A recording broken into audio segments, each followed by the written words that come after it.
আসসালামু আলাইকুম। বাংলাদেশ সরকারি কর্ম কমিশন পদ সিনিয়র স্টাফ বাংলা প্রশ্নের সমাধান। প্রশ্ন ১, বনফুল কোন লেখকের ছদ্মনাম? বলয়চাঁদ মুখোপাধ্যায়। যুক্ত বর্ণ রয়েছে বর্গীয় জ এবং ইয়। সাহিত্য শৌকত ওসমানের প্রকৃত নাম শেখ আজিজুর রহমান। কোনটি কাজী নজরুল ইসলামের উপন্যাস নয়? কাজী নজরুল ইসলামের উপন্যাস বাঁধনহারা, কুহেলিকা, মৃত্যু ক্ষুধা। তাহলে ব্যথার দান উপন্যাস নয়।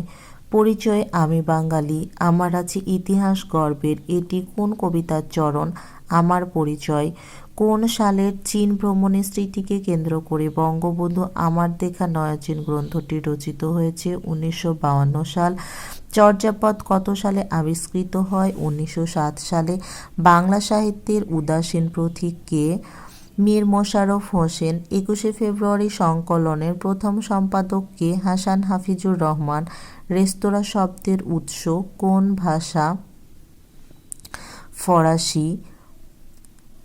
পায়ের আওয়াজ পাওয়া যায় কোন ধরনের রচনা? কাব্যনাট্য। ইন্দ্রিয়কে জয় করেছে যে? জিতেন্দ্রিয়। সমুদ্র শব্দের সমার্থক শব্দ অর্ণব। বিদেশি উপসর্গযোগী শব্দ আমজনতা। রোকেয়া সাখাওয়াত হোসেনের গ্রন্থ অবরোধবাসিনী।